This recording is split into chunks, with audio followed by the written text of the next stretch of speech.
Okay, so this is a 8x10 canvas panel from US Art Supply, Liberty Series. It comes in a 12 pack, and this is a actual quality artist canvas panel. Each individual panel is wrapped in plastic, and you buy these in a 12 pack on Amazon. I got a 12 pack of these on Amazon. You can get them in a variety of sizes. Canvas panel can be framed in a regular 8x10 frame that you can get inexpensively anywhere. So if you create something on a canvas panel that you absolutely love, you can actually protect it in a frame. And on the back of it, it says 100% cotton canvas acrylic gesso triple primed. You want them pre-gessoed. Medium weight, archival quality, acid free for all media. And then it has the title, the artist, the medium, and the signature and the date, so that your artwork that you create for grandma or for your sister or brother or for whoever becomes archival quality and is well cared for. And the fact that it's already gessoed means that it's going to accept the paint without absorbing too much of it, and it's gonna be just ready to go, primed and ready to go for you. So I'm gonna do another, I'm gonna do a canvas panel this time, and I'm gonna show you how to mix school glue to create your own additive. So what I have here is a little hug container, and it's about 1/3 of the way full of water. It's an 8-ounce little plastic jug. Can't find my plastic cups, but that's okay. And I'm just going to add school glue to that, and I'm going to take my trusty Popsicle craft stick, and I'm going to use that to mix it really, really well until it's flowing beautifully, and then I'm going to add paint to it, or add it to paint rather. So we're just going to take, it's a 4-ounce bottle, we're just going to take a lot of it and pour it into our water. And now the cup is about 2/3 full. Now the little plastic container is 2/3 full, and I'm just going to mix that up.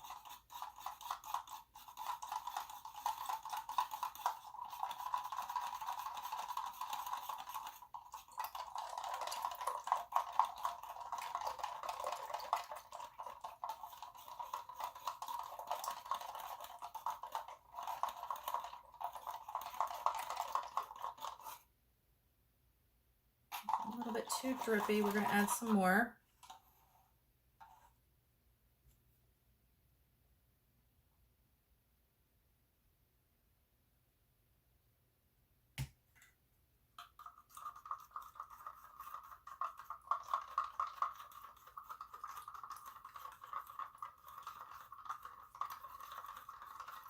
So if you can't find your acrylic pouring medium, this is how you make it.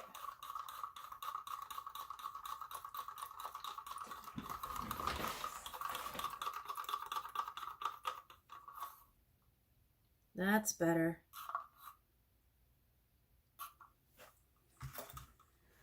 Okay.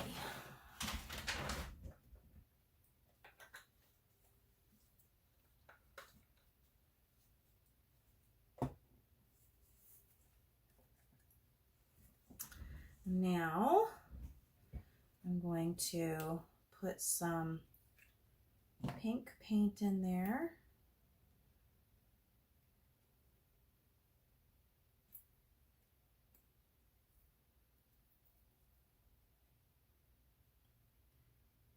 You will get your fingers painty even though you wear gloves when you're pouring.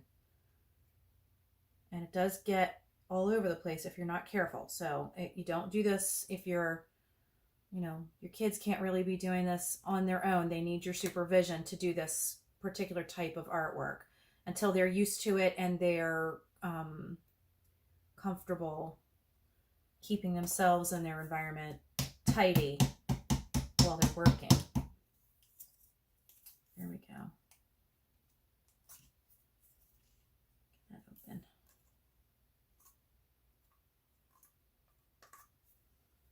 All right.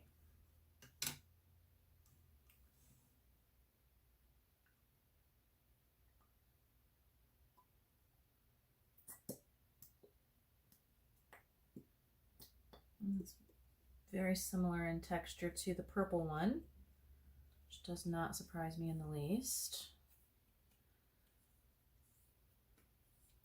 You can also do this with leftover house paint. If you have house paint, you add some Floetrol to it or some additive to it.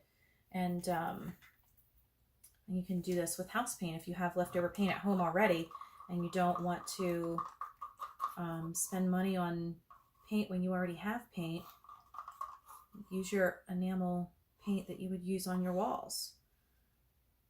And just add additive to it. You can see it's flowing very similarly to the additive that I paid $1 for.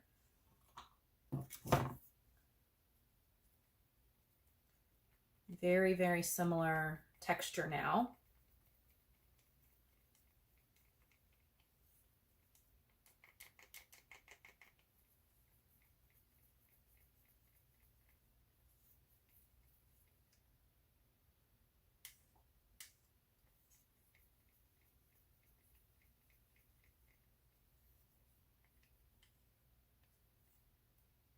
Yep, now it's pouring beautifully.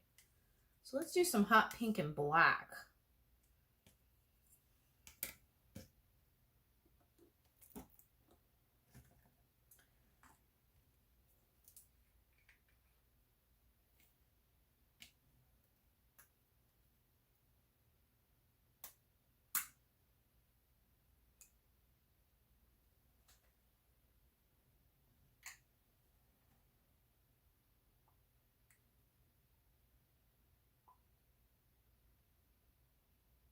That's a pretty thick black.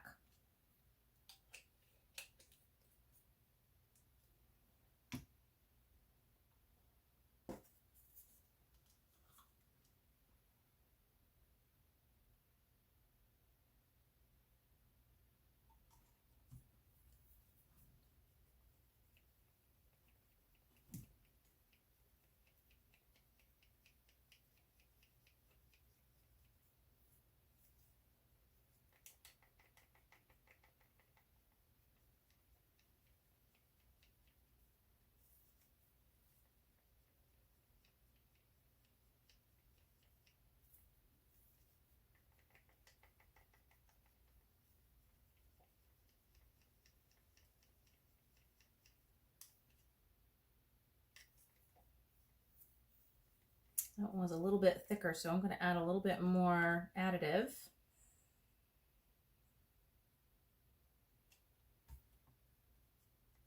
So it flows better.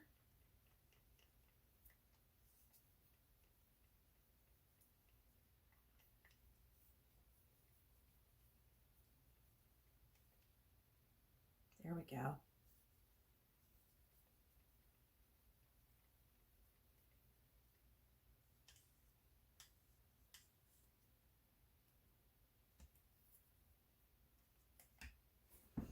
Okay, gloves. Now we don't have to worry too much about the sides getting painted. And so because of that, I'm not going to worry too much about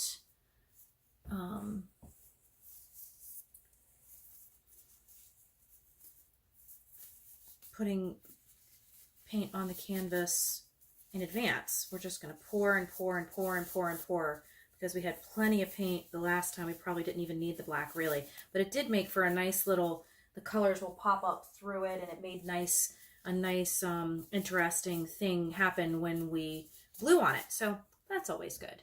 So I'm going to start with the black, I think. Let that be kind of our base. And then we're going to have to do a dirty pour. Let me show you how that works too.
Okay, that's all the black and pink. You can see it's already starting to make some cells.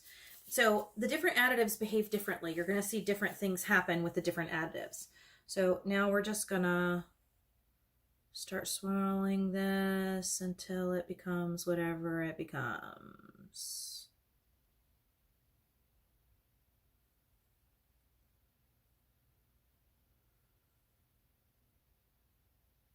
You could do, pour it over, put it on a Lazy Susan and spin it. And then paint's going to go all directions, all the way around. So you want to make sure you're spinning it in something that can handle being spun. With paint poured everywhere, it's going to go all over the place. Uh-oh, I think this has chunks. Maybe they're bubbles. Maybe they're going to pop themselves up.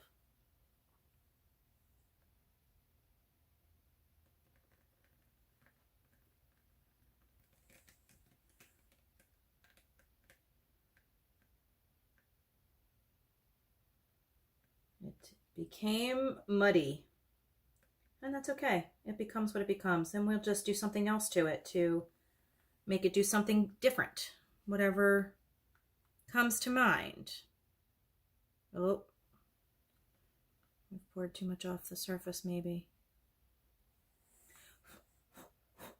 That is definitely not an air bubble. Okay. So, you want to see how we fix that? I'll show you my neat trick. There are no mistakes when you're creating. Things can happen that we don't necessarily like, but there are no such things as mistakes. So, this will become a dirty pour. Here's how we will handle it.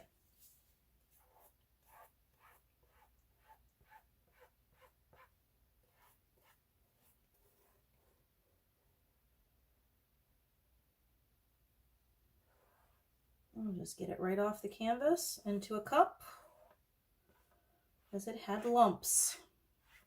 And lumps are not going to be good. We do not want lumps. You can see the back of it becomes a terrifying mess. However, it doesn't matter. It really doesn't matter. Okay.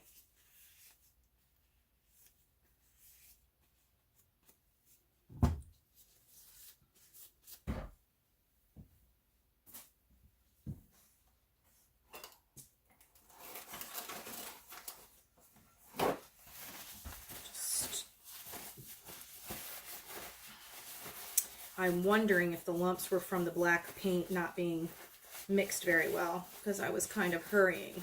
So to me, it feels like that's the case. And so I'm just going to move on and I'm going to show you how to do what is known as a dirty pour.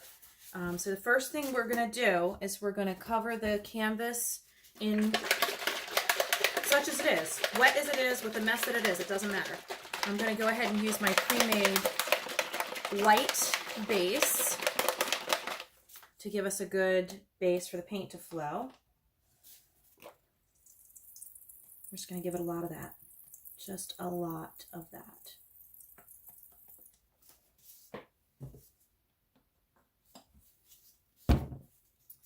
And then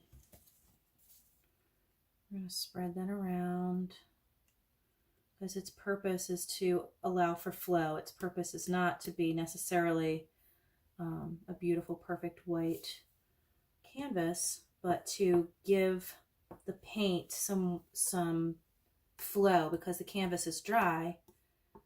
It needs a bit of wetness on it to help it move and be fluid.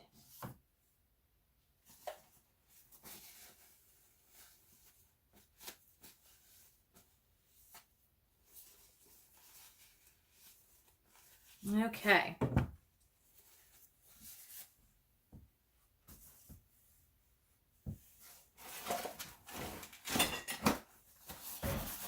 Now, here's how we make a dirty pour.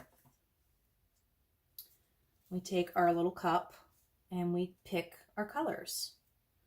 And we're gonna take some of that white and we're gonna put it in there. That's okay, it's white on white. And then I'm going to take some blue.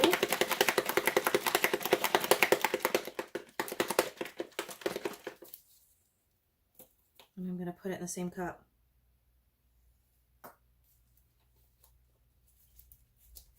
And then I'm gonna take some orange, because blue and orange are across each other, from each other on the color wheel. I want this orange, this bright one.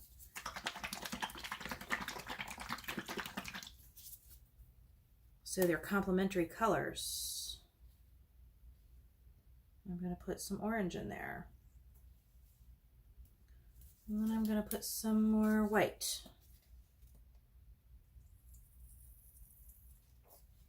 And we're not trying to be especially necessarily careful with how it's going in, because I'm going to give it a swirl with a stick anyway. Some more blue. We're not, when we give it a swirl with a stick, what we're not trying to do is we're not trying to make a muddy color. What we're trying to do is give the color permission to move around.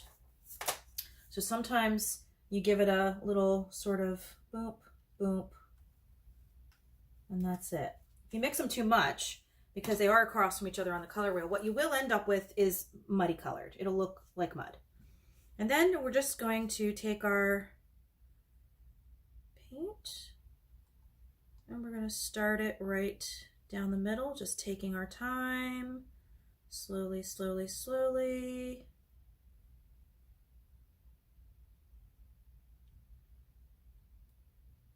And the colors come out as they kind of went in. That is what's known as a dirty pour.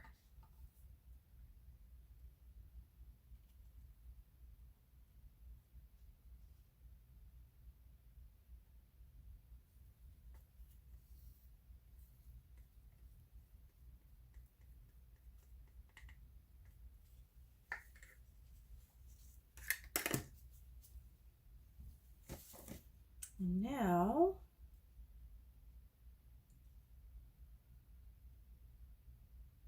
you can see it's pushing the white out of the way.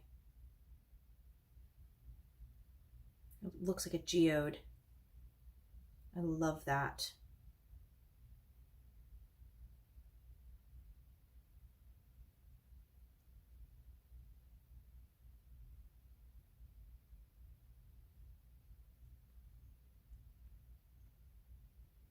And it's sort of just stretching itself across the canvas.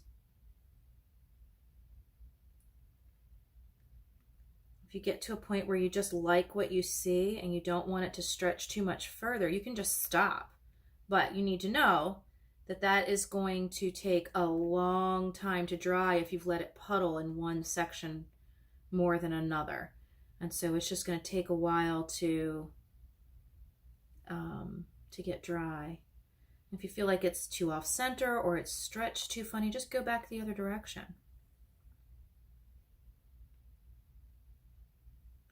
The idea is you're innovating, you're creating, you're playing until joy finds you. And that's that.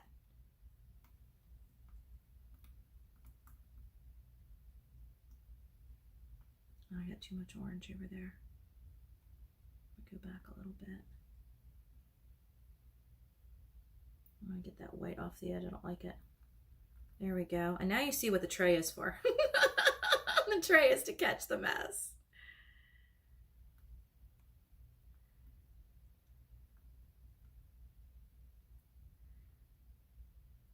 And so every single, you can't recreate the same piece.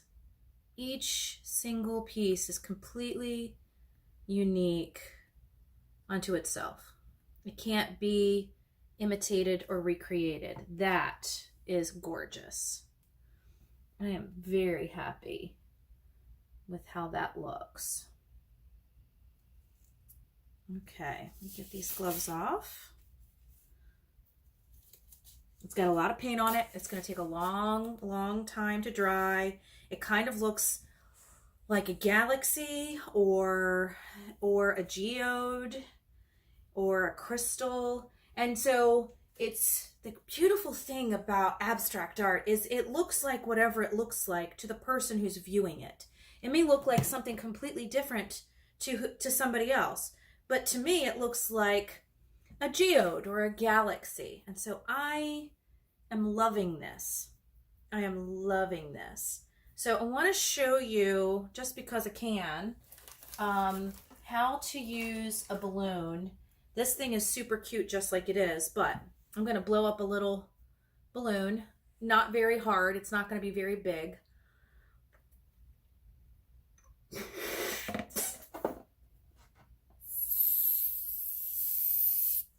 want it to be a little bit soft and squishy. I'm just going to tie it off, and I'm going to show you how to use a balloon to create interest. And the balloon's going to have to be thrown away when we're done because it's going to be a complete mess. So I'm just going to take my balloon and I'm going to begin touching the piece in a variety of places. And I think what I'm going to do is I'm going to start in that white area, and I'm going to move some of that onto different places on the canvas. I'm just going to hit it 3 times. I'm just going to pop that in, give it a little kiss there, a little kiss there, wipe some of that off, kiss it again, give it a little kiss there, and let's see what happens. Because as the paint flows back and dries, it's going to leave little marks. It's going to do some fun stuff. The other thing that you could do if you wanted to, you could put paint directly on the balloon. I'm going to take the white. I'm just going to put a little bit right there on the balloon. And then first I'm going to dab it on something that's not my art. So we get a little kiss there, and then I'm going to add that little kiss to the painting, and it's going to dribble in places, and that's okay. That's a good thing.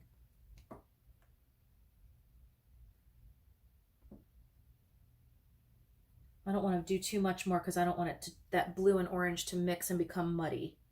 So there we have it. That is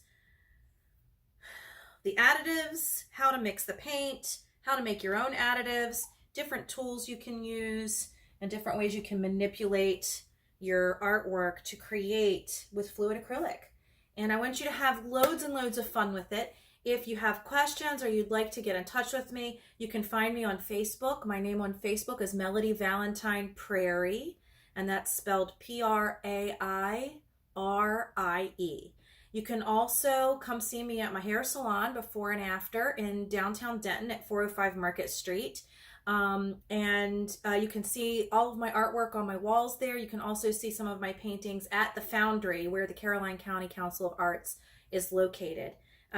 This has been super fun, and I really, really enjoy it. I really love it, and I would love to hear how you guys feel about it, and I'd love to see some of the things you create as a result of getting involved with fluid acrylic.